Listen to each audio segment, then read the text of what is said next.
Jason, you're very welcome to the ScaleX Insider podcast. Really delighted and thrilled to have you on the show today. I'm so happy to be here, Brendan. Thanks for having me. Oh, you're so welcome. It's a real privilege to host you today.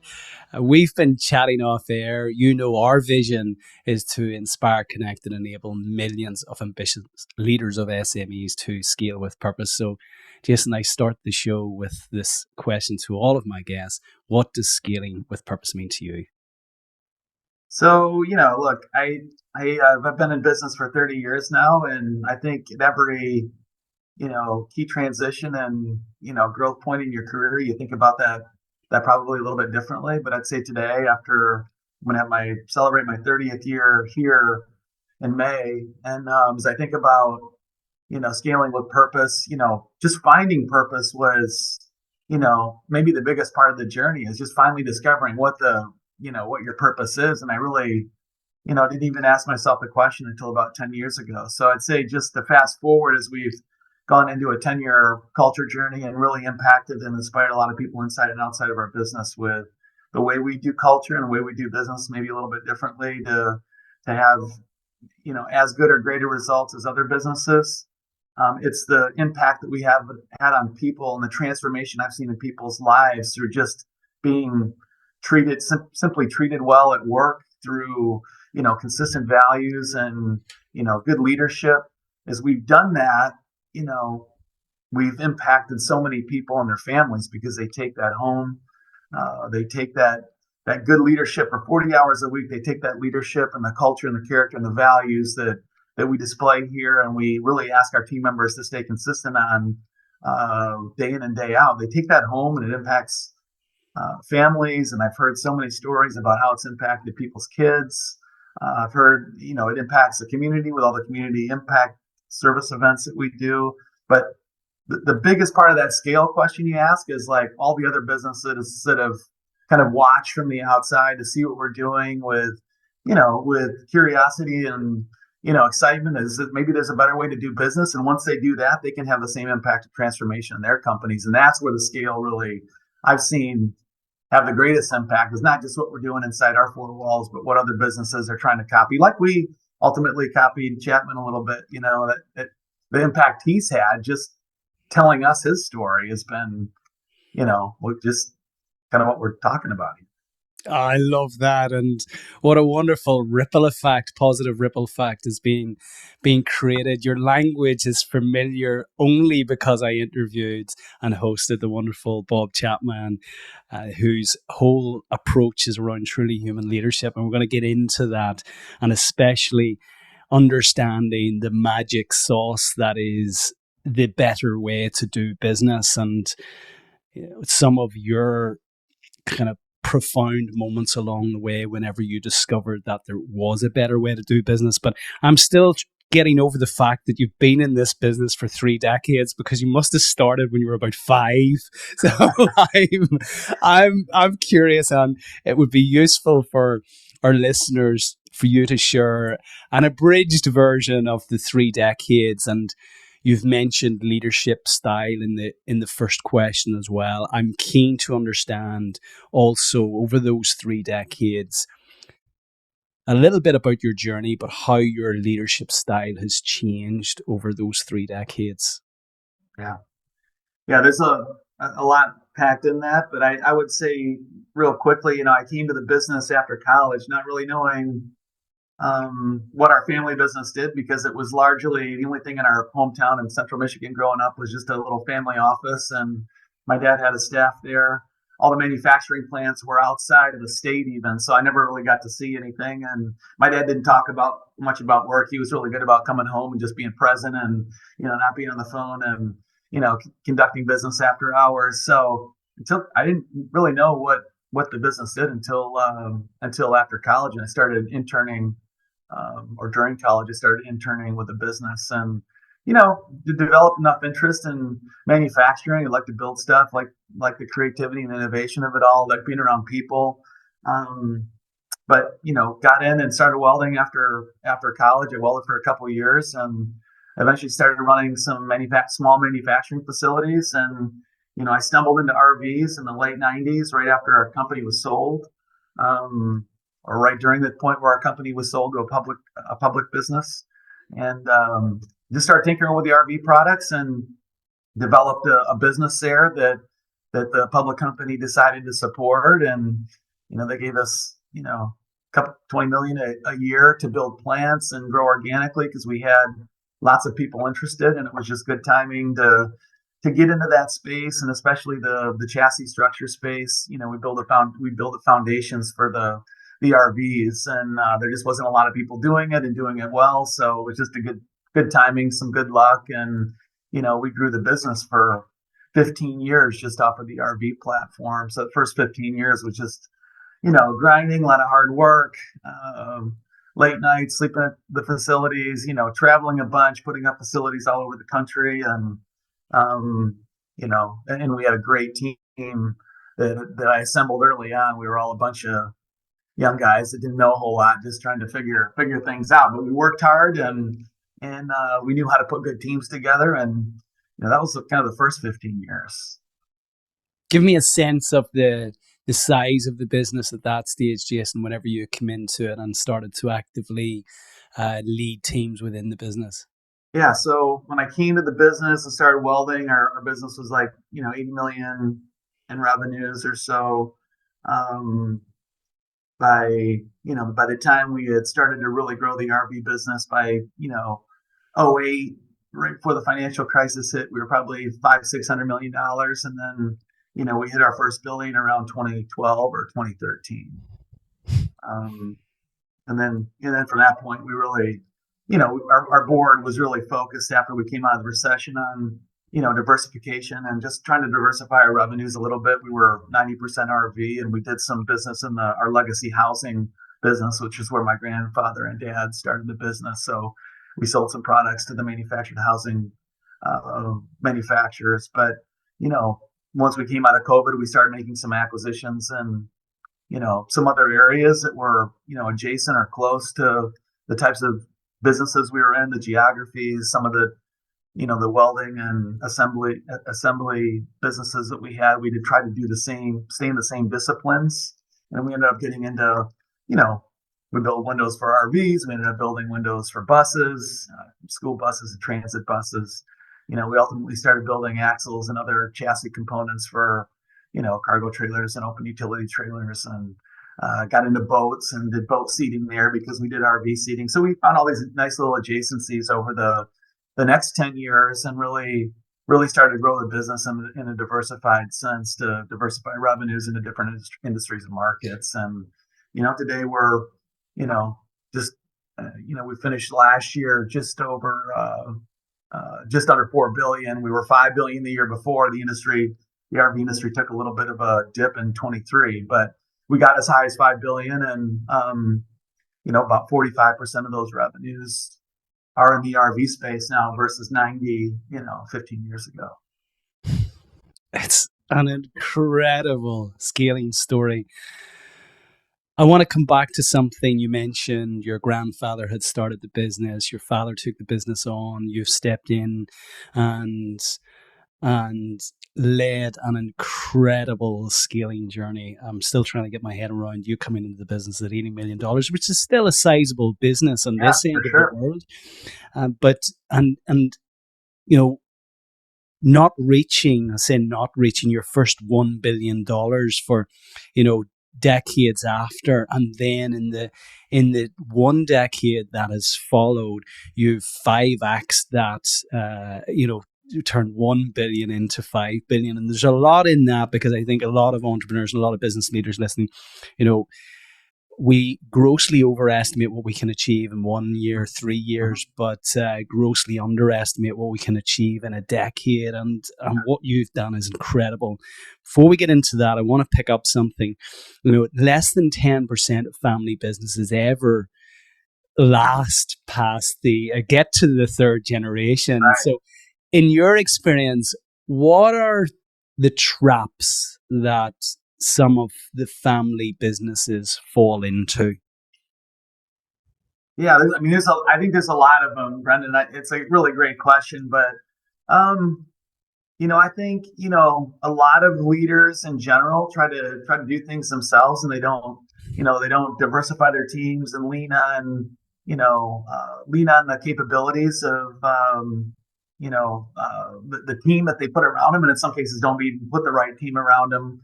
Because I've found that some people are really good at picking teams, and some people are great at business. They're not good at picking teams. And if you don't have a great team, you're not gonna succeed. But I think also, the right leadership needs to be in place. And just because you're family, doesn't mean you're geared to run the business. I think it takes a real special work ethic. I think it takes, a real special ability to inspire the people that you're going after the vision with. And not everybody can do that and communicate that. So, part of it's just God's blessing in my life. He's given me some of those gifts. I don't have a lot of other gifts, but he's given me the gift of, vision, the ability to innovate and create and see things and tap people on the shoulders and bring them along for the ride, the right people, and bring them along for the ride. And I think a lot of businesses fail for just some of those reasons. They don't have the right people leading. They don't have the right people on the team, and that can tank the plan right there, right? You don't have those things. What were some of the challenges that you encounter? And I'll share a little bit of context. We host a program now. It's a 1-year program to support business leaders of small and medium-sized enterprises to scale, because actually less than 0.5% of businesses now, certainly in the UK, actually achieve scale, but yet they contribute more than half of the total GDP revenue of the small and medium-sized enterprises. So that's what gets me out of bed in the morning. We want to kind of turn the dial on that. Yep. But I'm interested in a lot of businesses that are SMEs, are family businesses, and we find that the second generation leader feels often has enjoyed the I suppose the riches of the founding father, and it typically is a founding father. Mm-hmm. And whilst they might have the title, they can find themselves standing still in the shadow of the leader, the founder, and struggle potentially with finding purpose and meaning, because actually they feel obligated to actually lead the business. And I'm curious to understand, does any of that resonate with you, Jason? What challenges did you find as a third generation leader? And I'm thinking that, my God, the weight of obligation, or kind of, I better not mess this up, must have weighed heavily. How did you approach that, and personally, what challenges did you face? Oh man, there were so many challenges in there. I was blessed to have a father that, he wanted to see me succeed. He gave me a lot of chances. He let me try things that ultimately, I failed, and I learned that whole process. He stuck up for me when I came to the group and said, "Hey, look, we've got this RV thing we should do. We've got customers that are asking for product. I just need, I need $3 or $4 million to build a plan and, get the equipment and inventory and get the business going." And, I'd say 75% of his staff said, "Doug, my dad, Doug, he's 23. He's got a lot to learn. I know he's your son. I know you love him. I know you want good things for him, but, we can't just go spend, $3 or $4 million and do something that we know nothing about." So he fought for me. He had to terminate some people on his staff to say, "Look, we're going to do this. We're going to give it a chance." And I'm a lot more stressful on him, because he had to deal with all the, because everybody's got their own idea of how business should run. And of course, some of those guys had 20, 30 years, building that business from 5, 10 million to 80. So, in their minds, they had been pretty successful and made a lot of good decisions. So, and I get it, I've got a son that's 16. In 5 years, I don't know that I'd let him start making decisions like that. So I get it. But I was just lucky to have a dad that said, "Hey, no, look, we're going to try it." If he would have said no and said, "Hey, look, let's do this and let's try this in 10 years, we might have missed the window. I might have gotten bored and done other things." I mean, a lot of other things could happen. So I think, having, that a good transition, again, I've got a few brothers, and, they're in the business. And, again, my dad he was nice enough to try some of the ideas I had, take some risks. And I think it takes, those legacy, uh, you know, people in the business in terms of the family making those decisions and being able to take those kind of risks is what allows the transition to be successful from one generation to the next, because there just aren't many good success stories the further you get out from that first generation. Yeah, there's lots of kind of crude sayings about what the second generation do and what the third generation do with the success of the first Yeah. generation. But it's wonderful to witness what you guys have done, and I'm sensing an eloquent transition between kind of first, second, and third generation. Can you give our listeners, again, a lot of them, leading within family businesses, can you share with the listeners a little bit of what that transition was like, how the baton was finally handed across? Was that done in a timely manner? Did your father, was it communicated to the business years in advance, or were there other outside circumstances that led to kind of the handing across of the baton? Yeah, I think it was somewhat complicated, and every situation is obviously different. But I would say in our case, my dad saw, hey, look, Jason's he's wanting a few $1,000,000 a year, probably, maybe more than that, to grow this business, and it wasn't capital he was willing to risk in terms of what nest egg he had built up for the family. So, and there was a lot of infighting, as kind of I mentioned, so that was stressful and difficult. And he kind of called the timeout and said, hey, look, I'm going to go look for some private or public money to come in. They can worry about this next business. I'll pull that nest egg off the table, stay with the business for a few years, and let them deal with succession, let them deal with this new business. And that's exactly what he did. He found, a couple of interested, buyers, and ended up getting, put in with a public company that was on the American Stock Exchange at the time. And they were really interested in the growth. And like I said, they gave me about 20 million a year for the first 5 years to put up facilities and start this RV business up. And, it worked out for everybody. Yeah, it sure did. Going back to what you said at the outset about finding a better way to do business. Mhm. Let's get into that. What does that mean, and what were you doing before versus the contrast to what you're doing now? Yeah.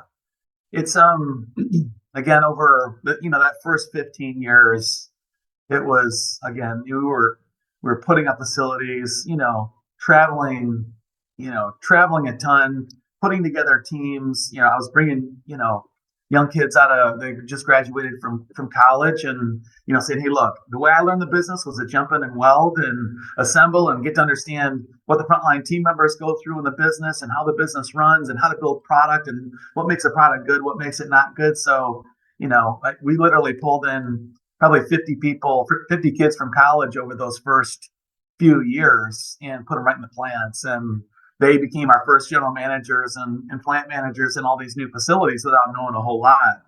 Um, it was kind of baptism by fire, but it was just, it was.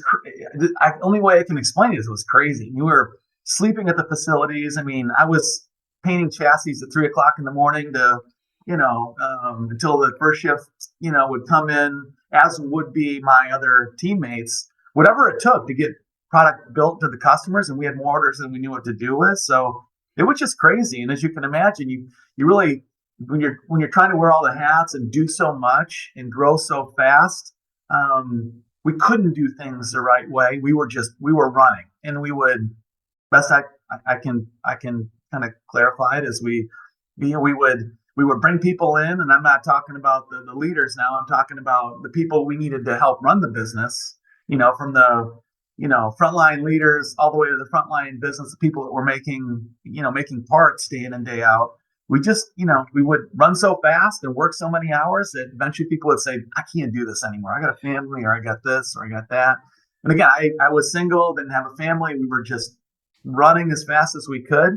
And it felt like we were winning.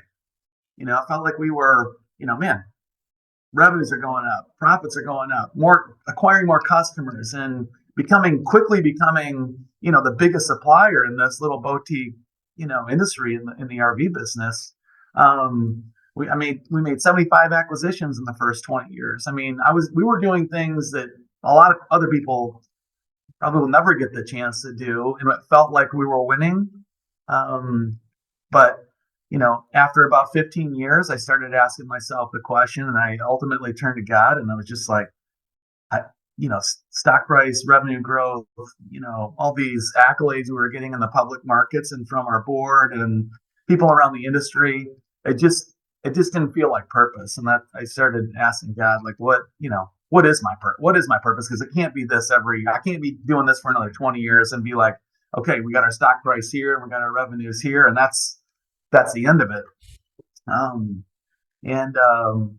The answer for purpose came in the form of Chapman's Truly Human Leadership. That was the light bulb for me. That TED talk that he did, 20 minutes around, what company culture could lead me, basically summarized his book, Everybody Matters, in 20 minutes. And the light bulb went on. I'm like, that's it. That's purpose. And we've got, 40 hours a week to impact people in a pretty meaningful way, all over the world. We just need to be intentional about culture and values and character, and be consistent with all that. And that's when things started to change. So much of that resonates. I spent 17 years, 12 of those as CEO of a company in a manufacturing environment. We were doing all sorts of crazy stuff across the globe, including delivering the world's largest sand washing system in the Doha Desert, which had the same value as our previous year's revenue, and this was just one project. I was like, awesome. Ignorance was bliss. I used to get summoned over to Qatar quite regularly to get my backside walloped because we were failing all over the place, but we eventually got there. So I can relate to exhausting the discretionary effort that people are willing to give, and arriving at a point where something has to change because ultimately this isn't sustainable. And whilst you have a wonderful product or service, you want to bring this to the world, receiving all of the accolades, you're also looking at your team, and they're really frazzled and not particularly excited about more growth. Right. So how would that look to somebody if I had the privilege, if I had the benefit of going into the business before you discovering Bob Chapman's work to kind of after? What would discern the difference going into your business before and after? Really simple. I would just say, I would kind of focus on two things. One is just, after we started genuinely caring about people, and then secondly is just, servant leadership. So, instead of looking at like, what can I do to promote myself and get the next promotion and get the next raise and get, that's kind of how everyone was thinking. It's like, hey, look, more revenue growth, more profitability, higher stock price. That's good for all of us. I think it was just very selfish thinking. And we generally wanted good for everybody else, but we're like, hey, if we do good, they'll do good. So, but it wasn't really turning the focus to like, how can we improve lives? How can we inspire people? How can we impact people in a positive way? And then ultimately, that led to like, how can we transform lives? We didn't realize that by living out really good values day in and day out and moving people out of the business if they weren't willing to do that the amount of interest we'd get from our frontline team members, to the tune of 14,000 people on the front lines of our business. That's where most of our people are. You've been in manufacturing. That's where in a manufacturing business all the people are. But for them to just see that leadership was willing to follow values consistently and then exit people out of the business that weren't willing to follow values, that transformed people, right? Because they'd never experienced that before in business. They had moved from job to job to job to job and seen the same story over and over again. People promoting themselves, people just focus on themselves. They're used as tools to get a job done. And ultimately, what we realize is we can get more done when we've got the same group of people coming into work fired up and passionate with tons of energy every day because they're excited that, hey, their leadership team's going to fight for them. Their leadership's going to live by consistent values, which feels good to everybody when values are actually consistent. So just a transformation in people's lives that the amount of times I've heard in the last 10 years that I've worked for a dozen companies, I've worked for 5 companies, every job I've ever worked at, nobody's ever done what they said they were going to do when it comes to values. Values are on the wall, but never saw them follow consistently through leadership in my whole life. And some people have been in the workforce. Some of these people have been in the workforce for 3 or 4 decades.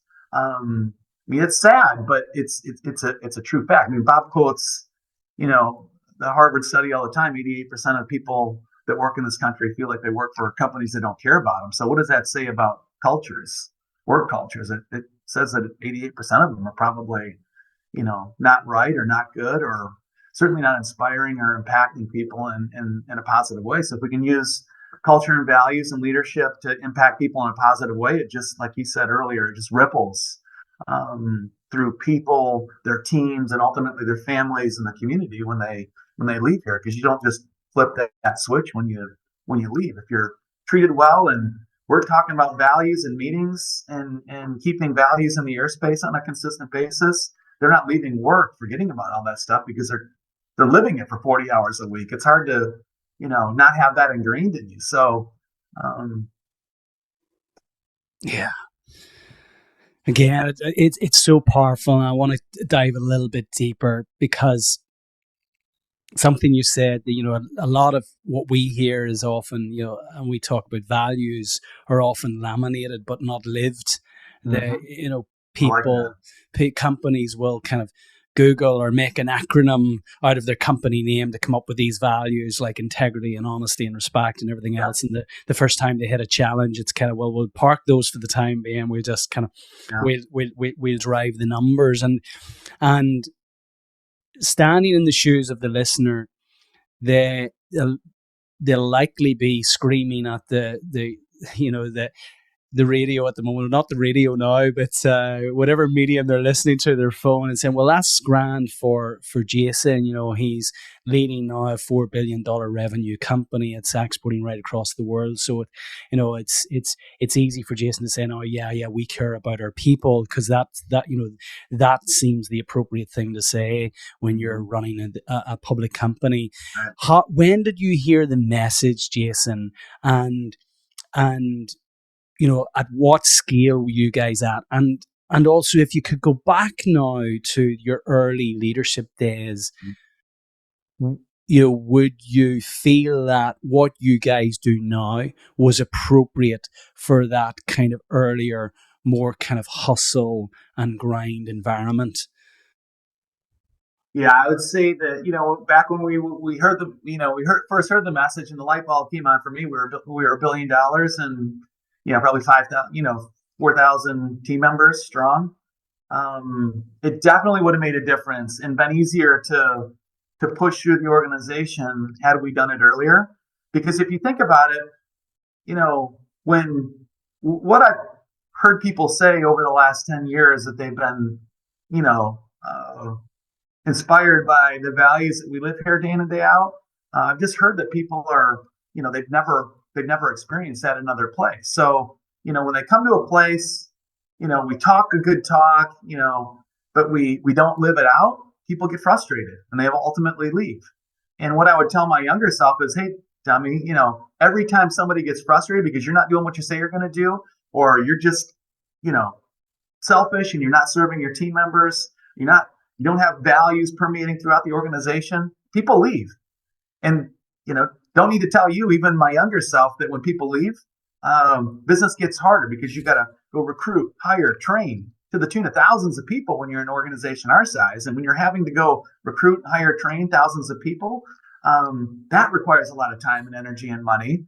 And then the bigger part is what you lose in quality, safety, efficiency, and lack of innovation, because you always have all these new team members that you're working on training and recruiting and integrating.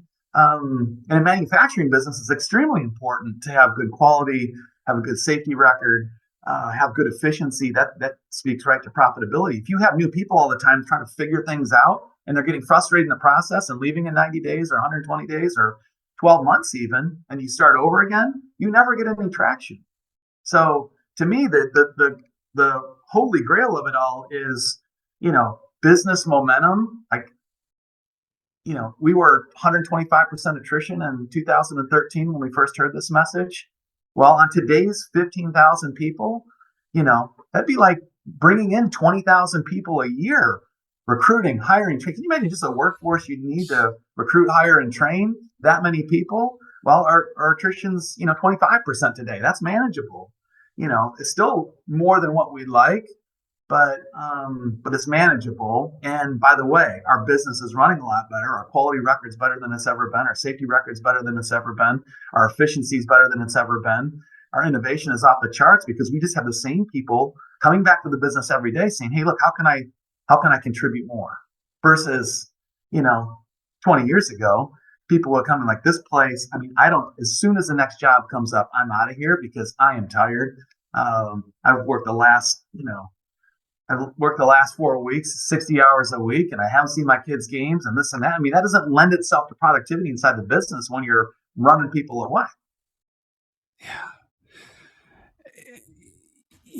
What strikes me in all of that, it took 60 years for you guys to reach $1 billion, which is incredible in itself. But 8 years after that, you'd 5x that to $5 billion. And what you're saying is that the moment came at the $1 billion mark whenever you really internalized Bob Chapman's message, which is truly caring for people, not as kind of functions of Right. what you want or having this transactional relationship. So I'd love if we could to do a little mini masterclass for 10 minutes to kind of take your culture and what you guys, the practicalities after you heard that message of, what are the 3 steps, the 5 steps of actually embedding this caring culture, which ultimately is going to accelerate your scaling. There isn't something here that's mutually exclusive. That the more you care for your people, the less you're going to perform because actually you're over investing in the caring. So that's what I'm hearing is actually this is win-win for everyone, for the leadership because they're revered, for the team members, for the organization, for the community, for society and economy as a whole. So this is so critically important. So let's get into that. If you've thought of that, Jason, before in terms of the steps, take me through kind of a paint by numbers of how we would transition from a kind of transactional culture, values laminated, to one that is a deeply caring, values-oriented culture that's ultimately going to drive results. Right, and this is the exact right question to ask, and some of the stuff that I'll kind of weave in here is answers that question you asked earlier about, okay, it's on the walls. It's nice to hear you say it. Of course, Jason's going to say it. He's not going to say that he doesn't like his team members. It doesn't say he doesn't care about his team members. But what I'm going to weave in here too is the actions required, and just the things that you have to commit to when it comes to resources, which is where most people stop because they're not willing to invest the resources that are required to get to that. Because you can't have your cake and eat it too. You can't put the values on the wall and just talk about it all the time and expect that it permeates. People want to see, well, he cares about it because they're doing all these things and that costs money. And if the company's putting money towards caring about us, then they must care. Versus they talk about caring, but I don't see where they're really investing in us as human beings or valued team members. So I would say first off, look, I talked to a lot of people about, because my passion is helping get this message out. Like Bob got it to us, but the leadership has to, have complete buy-in, and it starts with the leader at the top. I mean, I've met a lot of excited individuals about this over the years that have seen what we're doing or heard about what we're doing, experienced what we're doing, and they say they want this for their company. And I always tell them, does the CEO, does the president, does the owner of the business want it? Because if they aren't going to help drive it, I've just seen it fail, almost all the time from that respect. So the top person needs to be invested and active to really make, culture and values live and breathe in the organization. But then, past that top leadership needs to own it. They need to be on board. They need to be the ones carrying the torch, so that, because again, if you're not doing it at that level, then you get down one or two or three levels in the organization, and ultimately people say, well, they're talking about it, but if my boss isn't doing it, why do I need to make it the most important thing? So once you get buy-in, then it's values. Then, you have to decide on values. And what I did in our company was, we had a facilitator come in, and just say, hey, look, let's get all the ideas about what values should look like in our organization. Let's pick 5, but let's get everybody's ideas, and we'll all vote. We'll all have an equal say in what values ultimately get to the corporation, because we didn't have values at the time. We didn't even believe in laminating them. We just, go. But so we had like 20 great ideas on the board. We were all excited about it. We all voted 5 times, and those are the values that are sitting on our walls 10 years later. The 5 that got the most votes. What are they, Jason? Sorry. Yeah, sure. So our first one is passion about winning. Honesty, integrity, and candor. Team play with trust. Caring about people. So we talk about these things, and they have to be present in meetings. They have to be present in evaluations. We cannot just put them on the wall and expect that people talk about them. We have to keep them in the airspace all the time, so that it's on, it's front of people's mind. And if our frontline leaders that are overseeing, 14,000 people in the business, if they're talking about them, it's probably going to make it to the front lines of the business. If it stops with me, or if it stops with the first level of leadership in this business, then it's probably not going to make it down to the 14,000 that are actually making parts. And as I tell a lot of manufacturing companies, if you're not preaching this message to the frontline leaders, those first level supervisors in the business, there's no way it can work in the organization, or it can permeate through the organization, because all of your people are on the front lines of the business. So, the first step we did in terms of adding resources, besides, we went on a listening tour, and they said, fix the bathrooms, fix the break rooms. We want bigger bathrooms. We want bigger break rooms. The bathrooms need to be clean. The break rooms need to be clean. We need more microwaves and refrigerators, and, we need a plants cleaner. So we painted facilities, and we put a lot of money into that little first step there, and that needed to be done, because if you don't do that, again, you're basically telling the team members that you don't really care about the environment. It's their home away from home, and if you don't choose to keep it clean and organized and someplace that feels like home, then they're never going to think about it in that sense. So we made that first step to just listen and clean a lot of that easy stuff up. It costed money, so a lot of people won't do that. And that, again, you're sending a message with your resources if you listen, you take the time to listen, and then don't do anything about it. So we did what we said we were going to do there. And then we turned around and we hired frontline leadership coaches to really go coach our frontline men and women all over the organization. Again, we have about 1,000 people leading 14,000 here. That's what our manufacturing footprint looks like. We got 1,000 leaders on the front line, and they lead about 14,000 people that actually make parts for all these different industries and customers. So, our whole understanding was, as we did these listening tours, is we had a lot of people that have been promoted for all sorts of different reasons. Not very few because they were great leaders, and they might have been to work all the time on time, reliable, helpful, kind. You can come up with a lot of different knowledgeable, quick at their job, best welder, best assembler. We promoted all these people for a whole lot of different reasons, none of which required them, to be true leaders. So our first job was, hey, look, we got to coach people on what leadership is. We're not going to assume that they do know or they don't know. So we hired, over the course of 10 years, we've hired, about 20 leadership coaches in the business because we've got a lot of frontline men and women and they need to understand what the leadership expectation is. I love this. It's really practical. So step one is awareness that actually there's a better way, and this is the way as leaders we're going to now direct our leadership behaviors, our leadership style, our leadership tone. So that awareness and that buy-in.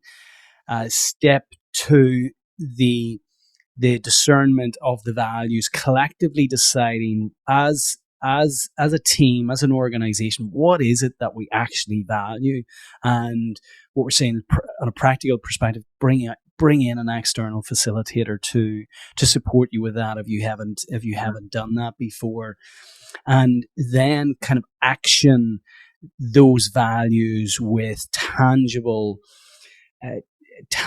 initiatives. And I love the kind of start with the bathrooms. I took a delegation of CEOs on a study mission to Japan last year to witness the Toyota production system in operation, visits the Toyota subcontractor plants, and get a sense of the Japanese culture. And what really struck me was that in every manufacturing facility, people actually took their shoes off, their boots off before they would go into the bathroom. The bathrooms were like what you would see in any hotel. In fact, better than hotels.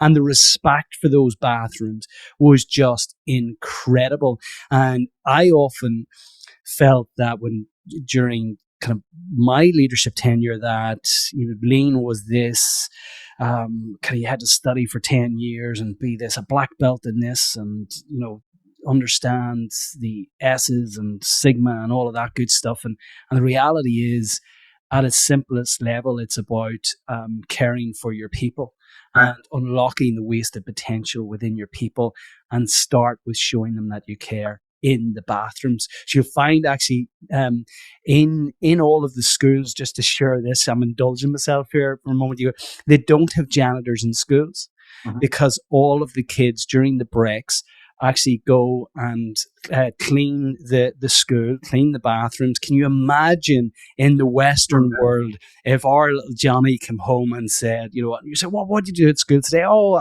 Mummy, and Daddy, I cleaned the bathrooms. There'd be uproar. You did what? You went into school to clean the bathrooms? It's actually a sign of significant leadership if the CEO is actually seen to be cleaning the bathroom. Right. So practically, I love that you've called that out, and it's a signal that we actually care for our people because we're actually investing in the environment that they work in. Yeah, and ultimately, Brendan, you got to, the team members have to be able to answer the question, well, how do you know your employer cares about you? They got to be able to point to things. Can't just be a one-off experience. It has to be something that's consistent. So, and again, adding, these coaching resources that we've added, where we have dedicated to every business unit, we've dedicated, a leadership coach, so that we can do one-on-ones with our frontline men and women. I mean, some of them haven't graduated from high school. Certainly, most of them haven't graduated from college. And I went to college and I didn't get leadership courses. So, it's not something that's being taught out there in a way it's practical to understand. How does that transition to a manufacturing, leadership position or business or culture? So, we've added those resources. We've added chaplains. We've added community impact, team members that are responsible for setting up serving events, because we've found that, this is probably a good statistic that not a lot of people are talking about, but retention is highly connected to team members that are serving. So we do serving events every quarter at every one of our facilities, and we've got about 75% participation with all of our team members. So 75% of our 15,000 people participated in a serving event, at least one serving event last year. And we have found that, team members stay here longer that have served. And a lot of them, they won't go out and serve themselves because it's like, okay, who do I call? I guess I could go with my church, and some probably do. But if you've never served before, where do you start? Well, we've got 4 people on staff. All they do is set up, relationships with, hundreds of charities and all the different geographies that we're located in. And they set up a serving event. So all the general manager of the facility has to do is say, guys, they need 40 people at the Boys and Girls Club. We're going to go serve some kids next Friday at 3:00. Who's in? And that's all the general manager has to do because everything else is already set up. And of course, people will start asking their friends and their buddies in the business, hey, you should come along on this one. Just try it. And of course, it's something that we're trying to get everybody to do. So we're pushing people out of their comfort zones a little bit. But again, if we didn't have resources to set that stuff up, we probably wouldn't serve as much as a business and impact the community as much. And we probably wouldn't have as high a retention because we found that people stay longer in a business where they're serving regularly. So I've kind of followed the 3 steps. We've agreed as a leadership team we want to conduct ourselves in a different way, and I certainly would assert that scaling is doing different, growing is doing more of the same. So it has to feel different. Yes. And that for me brings its own challenges, because around a boardroom table, it's easy to say, look, we want to care for people. So what challenged you, Jason, as the leader of this business? Because there will have been a time when now you've got to use your values for the basis of a decision where previously you might have made this kind of decision, which you would have opted for option A, but the values are now screaming value B, which in the interim might have not looked so good on the P&L, might have not resonated so strongly with stakeholders. What did doing different feel like for you initially, and what were some of the challenges that you encountered which really called into question whether this was something you were just saying as opposed to saying and doing? Mm-hmm. Yeah, there was a few different things. I mean, I would go back. The biggest piece is we just started listening more intentionally to our team members. So as we listened and heard really good things, and then acted and did what we said we were going to do, it just created so much trust with the team members. And as you know, trust is kind of the building block of relationships. And ultimately, if you have relationships in the business and people being connected, then you can get a lot more done as a business than people that are disconnected and no relationships and no trust. So we just started listening and doing what we said we were going to do. And there were a lot of reasonable, suggestions and commentary from our team members.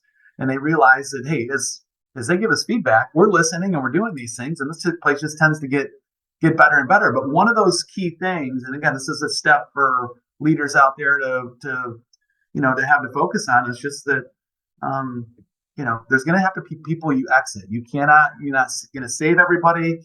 Not everybody is at a good time in their life. And, somebody might be at a good time in their life and they come in with crisis tomorrow and they can't deal with it, or they need to leave for a variety of other reasons. In a lot of cases, we found that our team members were saying, hey, look, just watch Joe over there. Watch how he acts. He's not living out the values.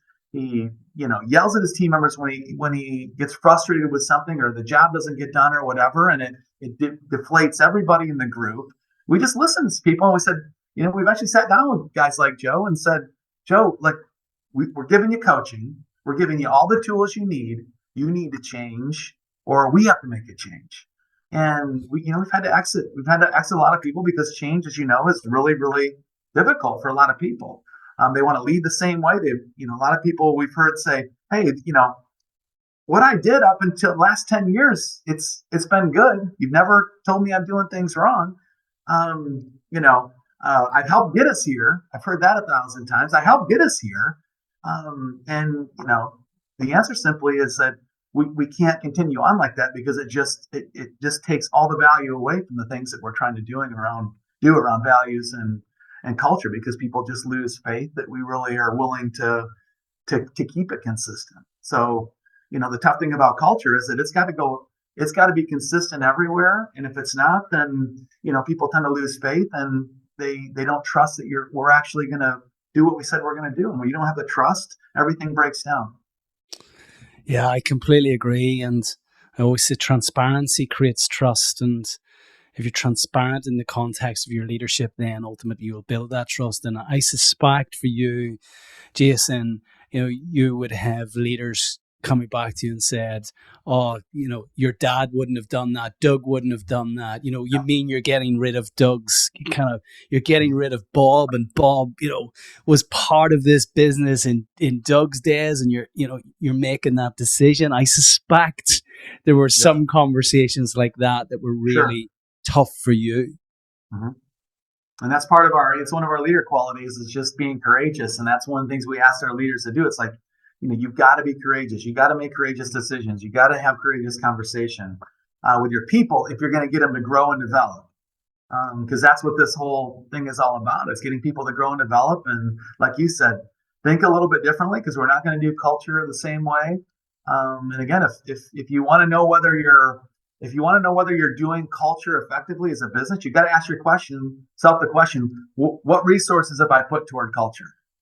And that was finish answering your question. That was one of the most difficult things we had to do. Is like, okay, guys, we're going to have to if we're going to tell people around the business that we're serious about culture, we've got to have a culture leader. We wouldn't try to do HR or sales or IT or, finance or any other function in the business without a leader and a team. So how are we going to, we're just going to pile culture and leadership development on every person that's already got full-time jobs here? No, let's make a statement. Let's, maybe do the unpopular thing, and we might have the board raising their eyebrows at us, or other people around raising their eyebrows. But what we're going to do is say, this is important enough to have leadership there. So we hired a chief culture officer and established that team of coaches, and, it built off of that. And then, the people have kind of helped advance the culture themselves. Well, how about if we do this? How about if we do that? And we're like, that's probably not the best thing to do, but man, that's a great idea. Let's implement that and let's try it. So we've done a lot of trying things, and so much so that Bob heard about one of the things, and he flew a bunch of people out and came out and, listened to stories for a few hours and cried a little bit, because he witnessed some of the transformation we were doing through some of the innovation around culture and leadership in the business. So. Oh, that's wonderful. You have to ask him about that the next time you talk. I'm going to ask you. what were some of the initiatives that you felt moved the needle much more than you ever expected it to move? Yeah, I'll give you a few, and all three of them are uncommon. But chaplaincy was one. And what do you mean by that? Our chaplains in the business, so we have company chaplains. That, really, there's a lot of people trying to figure out how to integrate their faith, whatever their faith is, in their work life, because they're here 40 hours a week. So, again, we've got a resource here to help them do that. But our chaplains, I found that 70% of what they spend their time doing is walking beside people. People all over the business are going through crisis all the time. There's health crisis, there's family crisis, there's death, there's sickness, there's, kids and just family complexities, all sorts of things, and financial stress. There's all types of stressors and anxieties in people's lives. And we found just having resources to help people. Look, the biggest thing I've learned is that if people are better and they're working on their personal lives, they're better for the business. So why wouldn't we help people more? We're helping coach them, their leadership capabilities. And whether you're leading somebody or not, if you're leading yourself better, you're better for the business. If we're helping people, whether it's coaching or whether it's just walking beside them during a tough time, and all we can do is just be there for them, that's helpful to the person. It's ultimately, going to benefit their team and the business. But chaplains have helped out a ton. Community impact, as I mentioned earlier, just having an avenue for people to go serve out in the community without having to lift a finger to prepare for all that. They just show up. that's been significant. Um, we've done goal setting. So again, one of the other common things I hear on the business is we set goals. We have all of our team members across the business set goals. We just launched this process for the leaders 2 years ago. Our goal by the end of this year is to hit every single human being in this business to have their own set of goals written down with an action plan and an accountability partner. So, and again, my experience is when you do that, I don't care whether you're a welder or whether you're an executive, when you have personal and professional goals and you have them written down and you have an action plan behind it, you have an accountability partner, you're going to accomplish some things that you probably wouldn't have if you were just sitting around kind of thinking about what you want to do when you get bigger, what kinds of things you would have on a goal list if you actually had a list. The power of writing it down for men and women from the front lines of the business to our executives, it just makes their lives better because they get excited. They can start running after things that they never thought. Most people we found have stopped dreaming when they graduate from high school because just life gets busy. So, that goal setting down to the team member level. And again, that goal spills over, those goals and excitement and inspiration spills over into their families, spills over to the teams. It benefits everybody. But it's hard to try to sit down with every human being and say, look, I know, have you ever set goals before in your life? Yeah, I think I have. Well, have you ever written them down? No, never done that. You ever done that with another business? Definitely never had a business sit down with me in the last place of employment or any place of employment, help me write down goals and an action plan. And, they've never done any of that. But once they do, it opens up, all these possibilities. People get excited again. People start talking in the business about what are your goals. We've got accountability partners. They say, hey, look, how you coming on that? You said you were going to do this or that. And we have found, again, the personal goals are just as important, if not more important, than the business professional goals that they're setting, because when their personal life gets better, they just show up better to work, show up better for their teams. So those are three things: the chaplains, the goal setting, and the community service are three things that I think are really uncommon in businesses today that we're helping all of our team members, get closer to, or provide those opportunities for them. I love those, and they resonate so strongly. There's something I'm thinking about here as you're saying the chaplaincy. My kids, my eldest has left school now. He's 20, 18 and 16, but the 18 and 16-year-old go to a local school, and there's a chaplain in that school. And the chaplain's there to support them through their development within the school. So why did we think that at some point, actually, we didn't need that all of a sudden, just because legally we've become adults, that we know all of this stuff and we don't need this kind of support? So as you said, it seems so obvious, but actually an absolute, it's just so profound. That notion, it brings me back to the old Zig Ziglar quote. You can get anything you want in life if you help enough people get what they want in life. And that's, speaks to both the servant mentality in terms of the community impact and helping people within the community, and also you guys creating and facilitating the process, the methodology of goal setting, and it's something we do within our own team now, our simple scaling team. We have our quarterly OKR reviews, our objectives, key results, from a business perspective, and then from a personal perspective as well. And what happens is when you share those personal objectives, those personal goals, is that more often than not, somebody will say, I know somebody who can support you with that. Yes, exactly. And it just creates this kind of this momentum and this level of bond and camaraderie that wasn't there if you didn't set them and didn't share them. So I love that. I want to just before we come into the close, that, oh my goodness, the last hour has flown, but in terms of measuring the success of what you're doing, Jason, You mentioned you use the retention rate as a measurement of success. Is there anything else, any other measurement which you gauge the success or otherwise of these cultural initiatives? Yeah, so we do a team member survey 3 times a year, and that survey asks a lot of pointed questions right around culture. So we want to know your quality of life. Are you likely to recommend this place to family? If you're likely to recommend this place to a family member, you probably think it's good. Do you see yourself here in 2 years? We ask questions like that.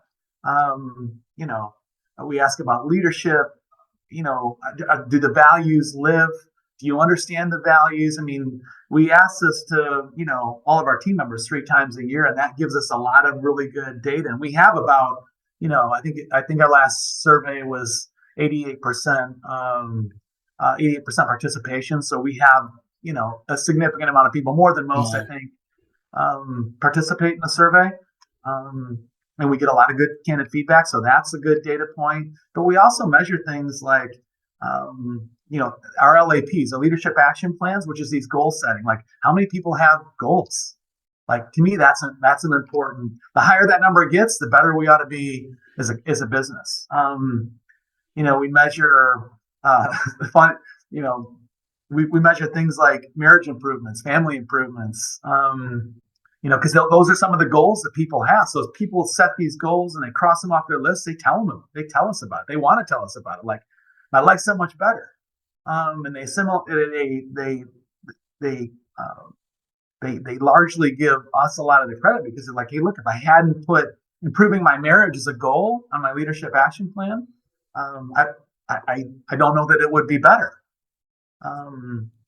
Some people just it's about balance. We have words of the year. So, everybody's, kind of challenged to pick a word of the year. And I do listening sessions every week with one facility. So I get in front of 30 or 40 leaders a week at our facilities, most of them in person, but if they're outside of this area, then I'll get on a video call with them. But I get to hear firsthand what their words of the years are, the goals that they're telling me they're accomplishing, because we talk about our LAPs. We don't just like hide it and say, hey, look, we do this in the quiet and write it all down and you work on it. No, we talk about it. I tell them what my goals are, and they tell me what their goals are and what they've accomplished. And it keeps everything in the airspace so that we can keep working and talking about this stuff. So Love anyway, it.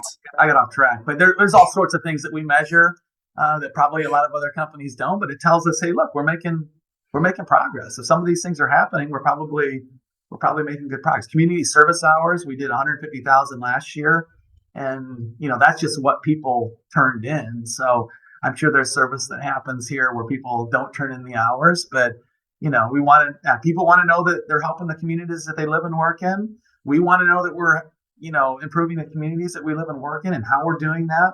So we measure all this stuff. Yeah. Before I invite you to share with our audience, which is a tradition on this show, 3 timeless takeaways, is there anything else that you feel we haven't covered that contains a message which you feel strongly about, that you wish to share? Man, I think we covered a lot of good stuff. I'm probably, I would just, to your last point, the reason some of this seems like a smart idea to do, but it doesn't get implemented in business, because we just created a lot of old habits in business.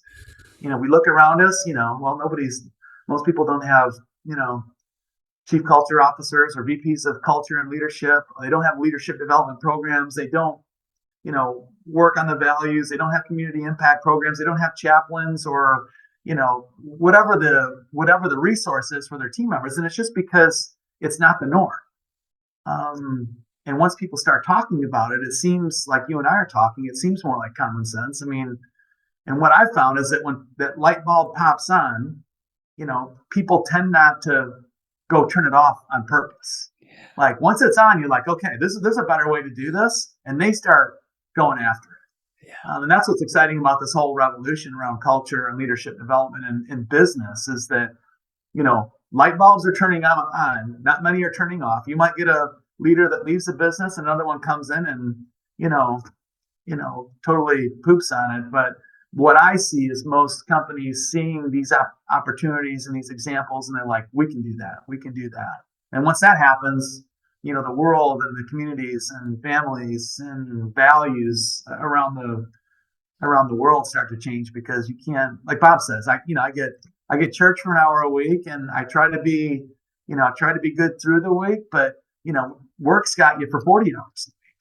So how much more can we change people for the better and give people better experiences and value people more and care about people more when we've got them in our care for 40 hours a week? That's pretty powerful. So powerful. Using that analogy of the lights, it seems to me that not only have you turned the light on, but there's a dimmer switch on it, and you keep with the momentum. Yes. It keeps turning to the right. It keeps getting brighter and brighter and brighter, and I love this. I love what you guys are doing. The last 70 minutes has absolutely flown. Jason, we could spend hours in this. I really enjoyed it. I did too. Thank you. I have this tradition to invite wonderful people like yourself to share with our audience 3 timeless takeaways, and these can cover anything. Often I think in context, if you could only share with your kids 3 things that are going to help them navigate life in a more successful way, whatever you deem success to be, what would those 3 things be? So, I've kind of covered a little bit of it, but I'll just go back and emphasize that you cannot talk about culture in the business and make progress in a way that you and I have just talked about unless you put resources in place. So, and again, it does 2 things. It actually will create meaningful momentum if you put a resource in place, even if you've got 20 or 30 people, and you put one person in place that's helping coach and develop and just kind of survey the landscape, be a trusted confidant to the team members so that they have somebody that they can trust and talk to about values.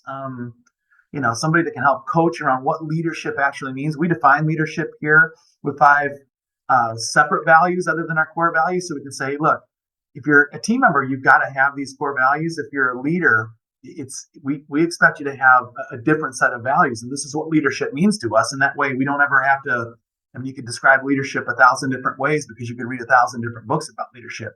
We say it's 5 things. So, you've got resources in terms of a culture leader. It makes a statement to the people that you care about culture. And I think that's just as important as having the resources to be able to do some of that stuff. Again, I think community service and finding a way to do that in the business not only helps, the whole servant leadership opportunity in the business, provides people with a way to serve. And again, what I found is that as we've taken people to serve in these events for the first time, they're bringing their kids along.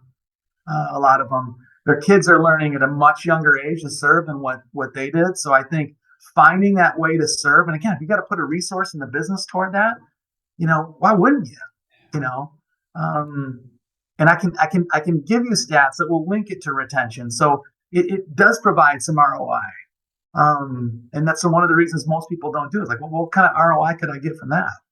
And then the other takeaway is just, don't underestimate the power of, taking time with your team members to set goals, write them down, write an action plan down, and then give them some accountability and watch what that does to set that person on fire in their personal life, in their own life, which will transition or spill over into the business. That productivity, that person, the energy that person has, the newfound passion that person has for life will spill over to the business, their team. And ultimately, the most important thing is that people they touch outside of work, namely their their families. And I've had so many people, just simple stuff. I'll end on a quick story, but it was I was in a listening session in Bradenton, Florida, and one of the frontline leaders in the sewing department said, "I've got to tell you this story about our values." And I'm like, I never get sick of this stuff, so lay it on me.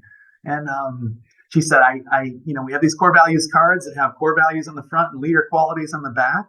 And she goes, I took it home. I've been working with my kids, on values. And look, I've heard that story 1,000 times. I do it with my own kids. It's been great for me and my kids just to kind of stick to a certain set of values and leader qualities. But she said, he took it a step further, and he took the card and told his friends about it. And he talked about it with his friends. And he said, I got a call from the baseball coach a few weeks ago, and her son took the core values card to the baseball coach, and the baseball coach started practices and games with reciting the values, which I was like, this is like the most unbelievable story I heard. And then she takes it a step further. She goes, the baseball coach is a teacher at the middle school, and he's teaching the values in class. So you don't ever want to underestimate the power that just putting values out there and getting courageous beyond the values at work, where that can go, because the ripple can be, it can be so impactful. Yeah, I feel your role is the CRM, the chief ripple maker. I always, because I'm not a fan of the CEO acronym. It comes from the military, and kind of military's at odds with all that military language is at odds with everything that you guys stand for. And I ask people to reframe and rethink what CEO is, which is Chief Energy Officer, and you bring so much wonderful energy. What's next for you? Because it sounds like you're only getting started. Yeah. I mean, that's a great thing about these culture journeys, that it's uncharted territory in business. So our people are coming up with new ideas. It's so hard because we're always filtering new ideas. So we've got a red carpet rollout later this week, which is, we started our own leadership academy because we've got so many people, beating down the door to say, hey, look, just tell us how to get started. Kind of the questions that you've already asked and we've answered. How can I get started? There's no right or wrong way to do it. We've obviously got a little bit of a roadmap. We've created some material for people, and we invite people here to the business, and we create a day where these business leaders come in, and once a quarter, and of course we're always talking to people throughout the course of the year, but this is a way for them to get in person. They get our time for a day. They can ask any question they want, and then hopefully formulate a plan to go back and start to execute some things. So, for us, getting the word out through mediums like this and your show, and the Leadership Academy that we have, and just social media, just getting the story out so that people can start finding some takeaways that, like you said, just start turn the light bulb on, and then start making it brighter and brighter. Because what I found is that once a company starts, they come up with their own stuff to make it amazing. They don't need me once they start. They just need to start. Yeah, momentum creates momentum, and speaking of momentum, I feel you've created a lot today amongst our listenership. They'll be very eager to find out more about Jason Lippert and all things LCI and your Leadership Academy, and indeed how you guys have really embedded this. Hopefully, we've given us a practical sense of that today. But if people want to connect with you, Jason, and learn more about what you're doing, how best to reach you? Best to reach me on LinkedIn, and then I will forward those messages. I'll respond and forward those messages to people that can actually step in and start to help. I mean, in a lot of cases, depending on who's reaching out, if they're really trying to get something going, I'll pick up the phone and talk to people, because we're that passionate about how much this can impact the world in a positive way. If some of these business leaders that have, tens or hundreds or thousands of people can just start the culture journey in their own businesses. So just reach out through LinkedIn.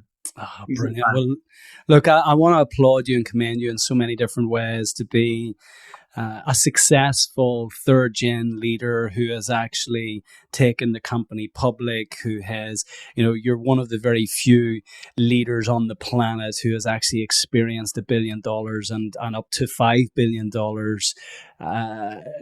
15,000 people. It's just incredible and I really appreciate that you have shared such incredible knowledge today.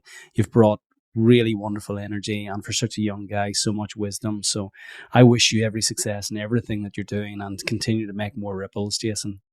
Same to you, Brendan. If there's anything I can do past today, you can reach out anytime, and would love to continue to chat and help people along the way. If you see people that need to be helped, and happy to step in. Brilliant. Likewise, really look forward to staying in touch. Take care. Thanks.